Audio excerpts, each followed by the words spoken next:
This is the March highlights as defined by whatever I could find online that seemed interesting enough to share. Um, Tonight, however, I do feel a bit. like following Dave Bush's, I did a little bit of research and I think tonight I feel like Fred Cap. Hang on one second. Yeah, I'm not getting audio. Um, I don't know if it matters, Steve. This I found on the floor, but that's probably nothing to do with it. It was lying right here. Looks like a mouse, for a mouse possibly. I don't know. Hold on to that for a Yep. second.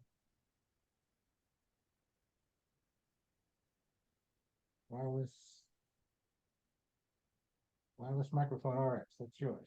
Don, just say hello. Hello, testing, 1, 2, 3. You know, Nothing. Well, we hear you fine. Yep, you're You good. have somebody out there. Yeah, you're good. I hear you. I'm good now. Yep, Okay. Good. Thank you. So anyway, following Dave Bush talking about the February night sky, Dave raised a whole new level of presentations about the night sky. So tonight I feel like Fred Capps, and I can't see anybody out there from my view right now, but if anybody doesn't know who Fred Capps was, and I certainly didn't, here's who Fred Capps was.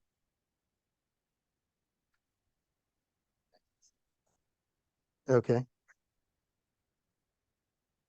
So Fred Capps was the guy who had the luxury of following the Beatles when they appeared on Ed Sullivan. However, what I read about him is he actually did a great job. People enjoyed him. And at the very least, I'm hoping that tonight I'll at least be charming and funny, if nothing else, because please don't expect much. So thank you for anybody who came out tonight. I'm not sure I would have. I'm going to touch on the moon in the month of March and what to expect, the March equinox, the Messier Marathon. And if there's anybody out there who's had experience either doing part of the Messier Marathon or trying it or knows things about it, I'd certainly want to open it up to the floor and have people talk about it. I've done 5 marathons before, but certainly not the Messier Marathon. And I suspect those are easier than doing the Messier Marathon. Also going to talk about the zodiacal light, which George did a great job on last week. I'll touch on the planets, constellations, and something a little different, because I know there's some interest out there, the launches that are scheduled for March based on what I was able to find online. And I was surprised by especially the launches that you'll see when we get there. But anyway, the March equinox obviously is the start of fall in the southern hemisphere. It's the start of spring here. It can fall on either the 19th, the 20th, or the 21st in every given year. However, this year, as you may remember, we just had leap year. So because it was leap year, the equinox is actually going to occur 18 hours and 11 minutes earlier than it did last year. So normally it would be 5 hours and 49 minutes later than what it was the prior year. But again, this year, because of leap year, we're actually celebrating it, assuming you're going to get up to care, which certainly won't, earlier than it normally would have been. We'll get the hang of the mouth. Okay. The good and the bad for those who like the daylight and enjoying things is we're going to lose a lot of daylight as far as our clocks are concerned. I'm sorry, nighttime observing time as far as our clocks are concerned. And that's for 2 reasons. Obviously, we all set our clocks forward an hour on Sunday morning at 10 a.m. And just from the natural rotation of the Earth, we're also going to be losing a lot more observing time between the beginning and end of March. So I don't know if you can see, well, I can't see it. So, but bottom line is in March, I have this. Yeah, that's okay. Bottom line is we're actually going to be having astronomical twilight go from 7:16 on the 1st of March, and on the 31st of March, it's actually going to be 8:52 p.m. So for you night owls, you know what to expect. As far as the moon cycle goes during the month of March, and again, understanding that we're already almost a week into the month, full moon is on March 25th. This month, it's actually referred to as the full worm moon, which I learned that according to Native American lore, that's due to the fact that the cast left on the ground by the earthworms. It's also been referred to during the month of March as the full crow moon, and that is due to the fact of the crows coming back out and starting their typical cause. And finally, the full crest moon and the full sap moon are other names that the March moon has been referred to. But obviously for us, the new moon is on Sunday the 10th and Saturday the 9th. It's obviously starting in earnest as well. So that's our best observing times.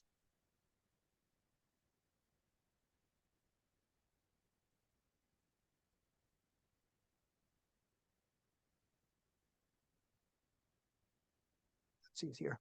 On March 10th, we have the super new moon. And basically, when the moon orbits the Earth in an elliptical path, its distance from the Earth changes during a lunar month. In the month of March, it is actually going to be at its closest point to Earth, called the perigee. And when that is happening to a new moon close to perigee, it's referred to as a super new moon.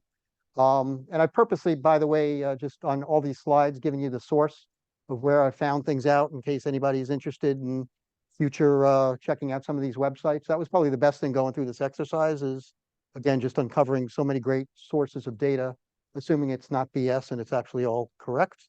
So the next new moon will obviously be on April 8th, 2024, which is a date that sounds very familiar to me, where I think I can probably guess where probably at least half of us will be turning our attention to. So obviously that's the eclipse. So the new super moon on March 10th happens when the sun and the moon are aligned, with the sun and the earth on opposite sides of the moon. At the new moon, as you can see from this diagram that I stole from timeanddate.com, the sun, moon, and earth are all in alignment. And that's happening again on March 10th. So it'll be a great thing not to be able to see because it's a new moon. For those who are lunar observers, which I'm trying to get more and more into when I have the time, one of the things I've heard of and I've never really bothered to check out is the lunar straight wall, also called Rupus recta. And it is, from what I understand, it looks like a hairline shadow, I should say. It's approximately 8 or 9 days after new moon, which is why I've got it scheduled as March 18th. And then alternatively, 22 or 23 days, it's still out there, but it's much brighter. And I've given you two pictures, one from the big perspective about where it's located, and then more zoomed in. So Crater that is? I do not. Well, I guess Nubium Oh, would be the part of the Earth. I'm sorry, part of the moon. I don't yeah, necessarily. That's the section? dark area. Yeah. Probably wouldn't be a crater itself. It's sort of But large- there look, large. yeah, it sort of looks like there was a very faint crater there and then other ones Right, hit it. Yeah, okay. Mm. That's cool. old impact basin. So again, that's best to be seeing it from what I found out on the 18th of March. I'm following this slide, close encounters with the moon. For those of you who are very adept at the not the astro imaging, but just the photography aspect of things, here's potentially some good photo ops of things that are coming into close proximity with the moon during the month. And I've got this organized for you as obviously March 3rd through March 30th. So there's a few good things. And one of the ones I forgot to include, oh no, there it is. March 14th, I think Pleiades are going to be very close to the moon, which could be very good to look at because I know obviously those are visible to the naked eye, and should be kind of interesting and fun to look at. I don't know whether or not they'll get drowned out by the moon, but It's possibly. interesting, it's only 4 days after new moon. Right, so it may be So, dim enough to really appreciate it. That could be awesome. Yeah. So again, Wow. then I'd be, obviously, anybody who is able to take photos of any of this, please definitely share them, if not with the group, but certainly with me. We also have the penumbral lunar eclipse, which I had no clue what that was, but given full moon is on March 25th, the moon actually glides into the Earth's penumbra, but not the darker umbra. And again, those are, I guess, degrees of the shadow of the Earth. So if you were actually an astronaut standing on the moon, looking at Earth, it would appear as though Earth was partially eclipsed by this. And I'll show you in a moment what this may look like to those of us who are actually looking at it up in the sky for the Earth. So these are photos taken from a prior penumbral lunar eclipse, which was back in May of 2023. And you can see, in this particular instance, at 10:52, you can see the shadow is at its peak in the top left part of what we're seeing with the moon. So whether or not it's really noticeable to us, I have no clue, but it's certainly worth checking out periodically if you're interested.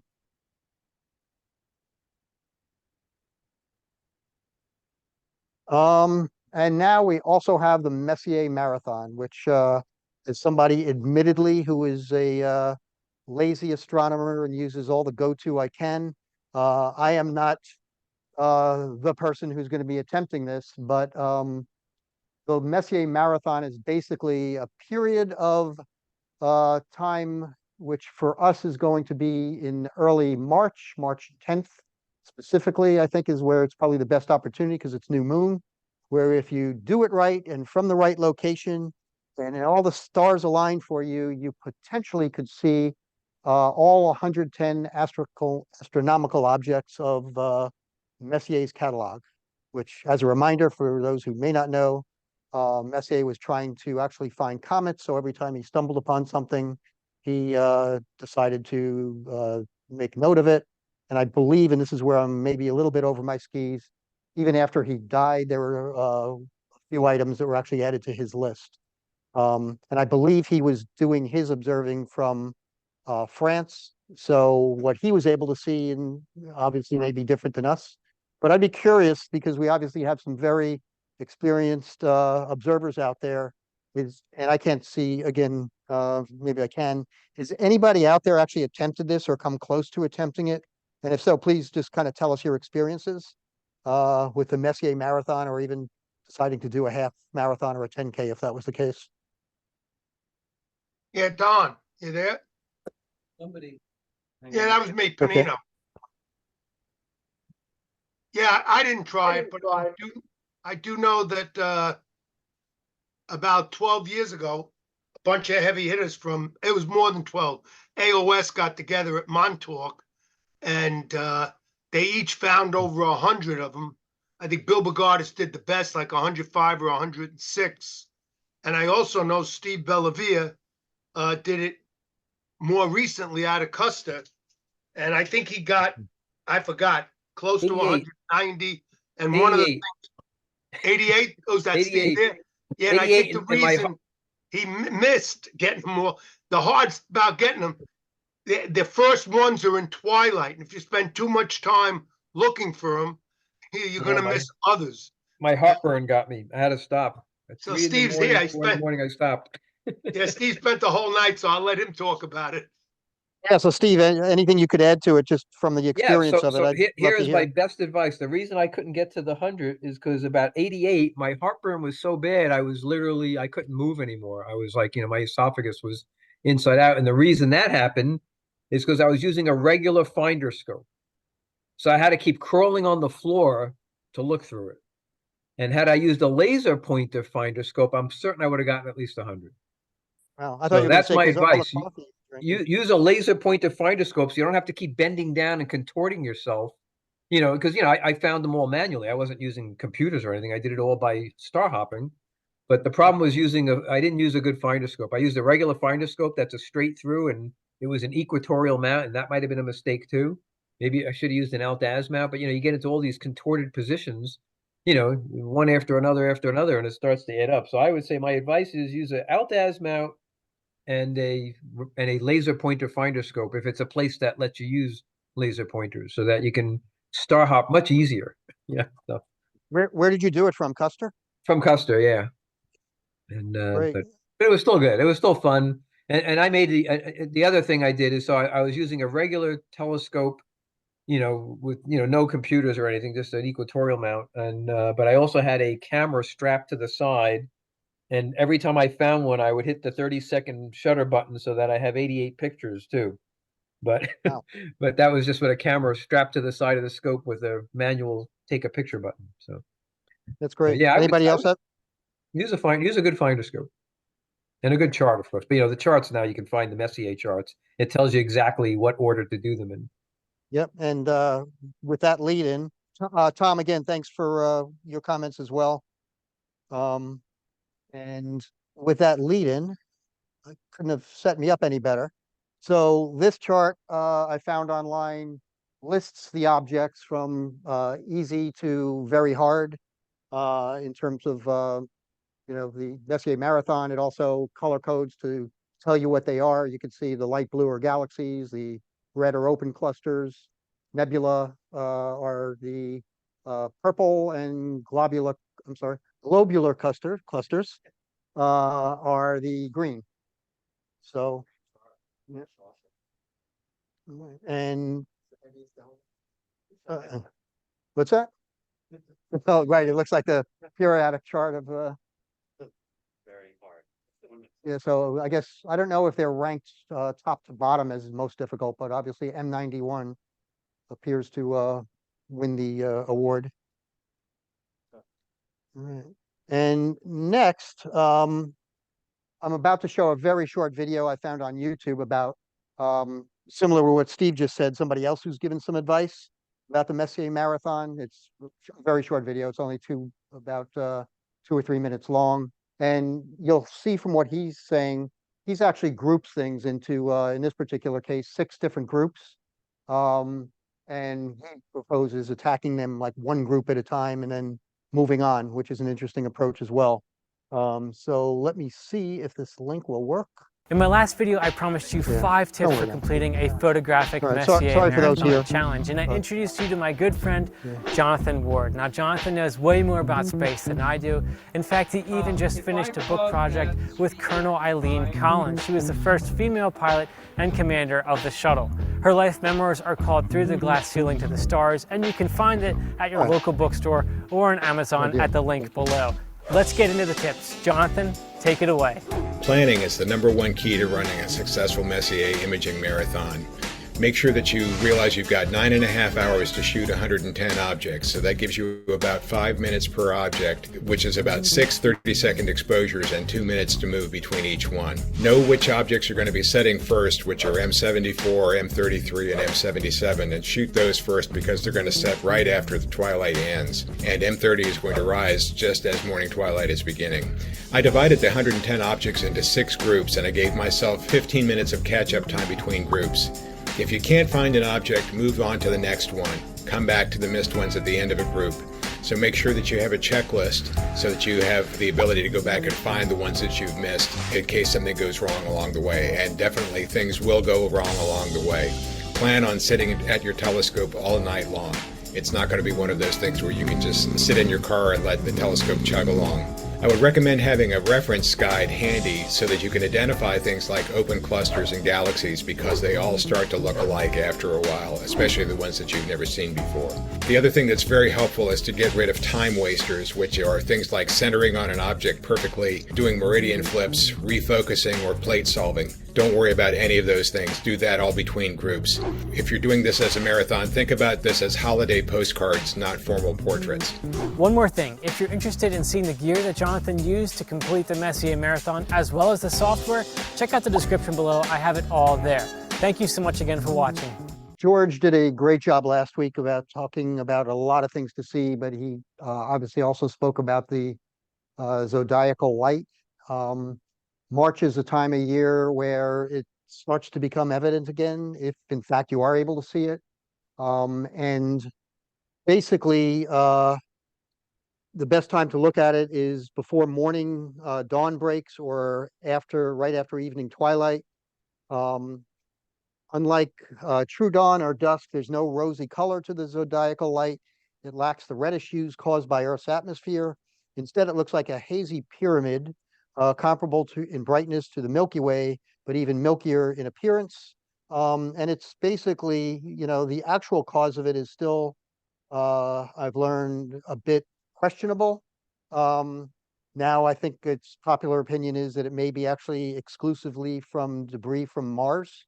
But essentially, it's really just small particles of cosmic dust that are reflecting, and it forms a lens-shaped volume of space centered around the sun, extending well beyond the Earth's orbit. So again, I assume, like anything else, if you're in the right place at the right time of night or early morning, you may have a chance of seeing it. I doubt we're going to see it from where most of us live.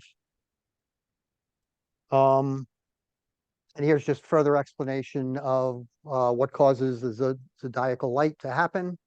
And it was what I found interesting here is the first observation of it were made more than 300 years ago by a French astronomer who I won't attempt to pronounce other than Cassini, who I think we all recognize that last name. And recently, scientists at NASA posited a new theory, as I just mentioned, that talks about, and this was based on grains of dust that Juno captured. And there's now, as I said, the belief that this may be from Mars. And there's somebody most of us know who actually spent many years researching this. Brian May of Queen, not Freddie Mercury, Brian May of Queen, actually spent many, many years. Uh, I had no clue until I heard this several months ago. He exclusively studied the zodiacal light. And as you can see at the end, he described the subject as being one that became trendy again in the 2000s, but he started doing this back as far back as 2007. All right, the planets for March. Unfortunately, Bill Hendler, as you know much better than me, your glory days are coming to an end for a while with Jupiter. It's Uranus is still following Jupiter very closely in the sky, setting about an hour after. And our best opportunity for a good planet observation this month of Mercury specifically will be on the 27th. It's going to be in I guess its greatest elongation is on the 24th of the month, and that will be our best chance of seeing Mercury because its magnitude will be minus 1.2. And that's the time to try to see it if we can. And this is specifically where to look for it on March 24th, about 40 minutes after sunset. And hopefully we have some sightings among all the people here.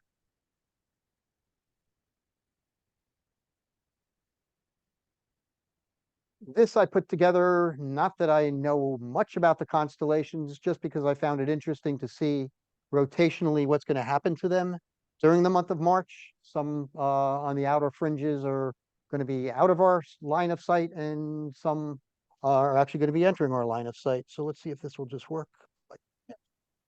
There we go. So this is a kind of time lapse over 1 month, rotationally what happens during the month of March. And I'll just do that one more time.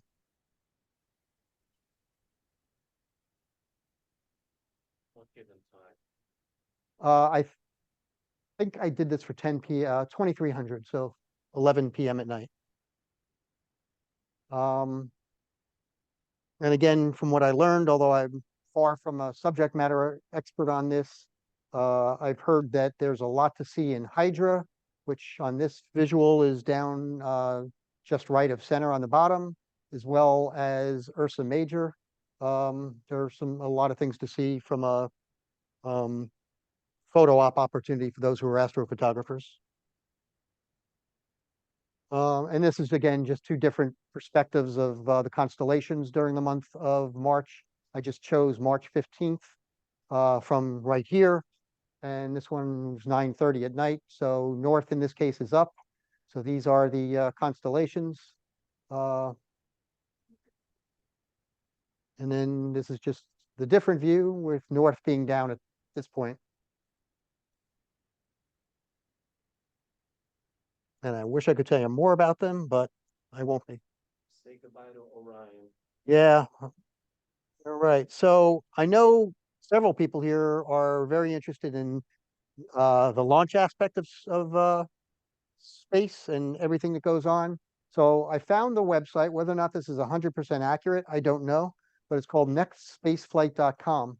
And I personally was kind of reminded that it's not just the US and NASA and SpaceX that shoots stuff up into the sky that screws up all of our photos over the course of a night.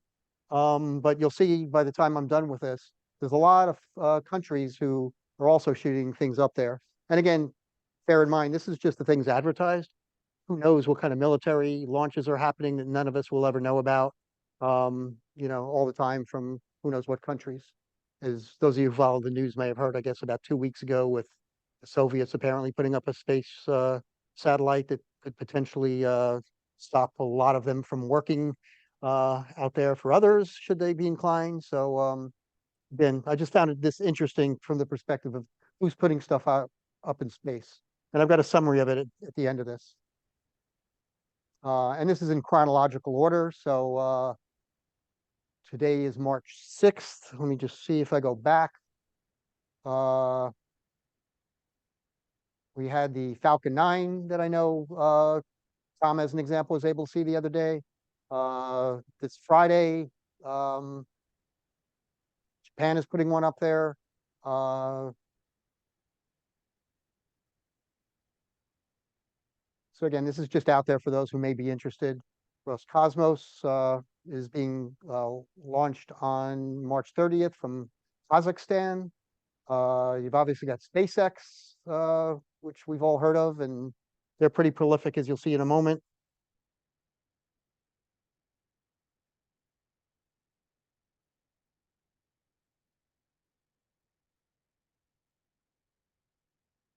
How many satellites do the SpaceX rockets release at once? Starlink's just a lot. Yeah, I just wondered if anybody knew. That transporter Even when they flight, launch, how many are going up at the same How time? many are in one payload? I have no clue on that one. Yeah. the one they just launched, It's the pretty great. transport launched a lot of them.